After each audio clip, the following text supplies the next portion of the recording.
পড়াশোনার সাথে সাথে বাচ্চাদের শরীর স্বাস্থ্যের দিকে লক্ষ্য রাখাটাও খুবই প্রয়োজন। তাই পৌরসভার উদ্যোগে ডাক্তারেরা এসেছিলেন বাচ্চাদের স্বাস্থ্য পরীক্ষা করতে। ওনারা খুবই যত্নের সাথে বাচ্চাদের স্বাস্থ্য পরীক্ষা করলেন।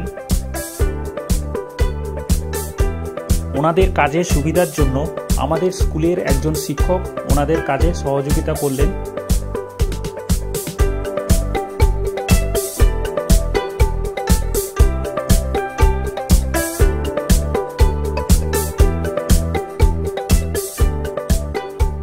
এছাড়াও আমাদের স্কুলের দুজন শিক্ষিকা ওনাদের কাজে সহযোগিতা করলেন।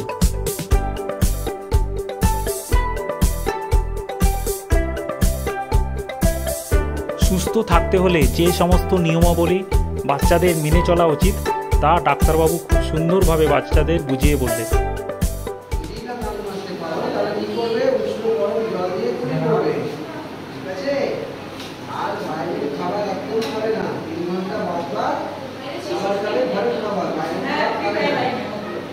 অনেকে বলবে তোমাদের হাত পা যন্ত্রণা করে রাত ধরে, তার জন্য কি করতে হবে?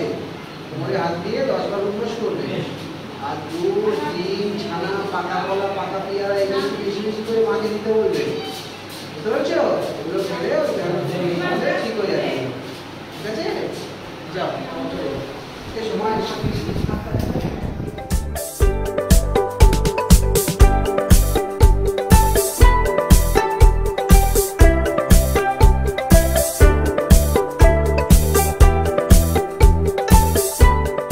ওনারা যেরকম বাচ্চাদের দেখলেন তেমনি যে সমস্ত বাচ্চাদের অতিরিক্ত চিকিৎসার প্রয়োজন তাদের নাম রেফার করলেন স্থানীয় স্বাস্থ্য কেন্দ্রে।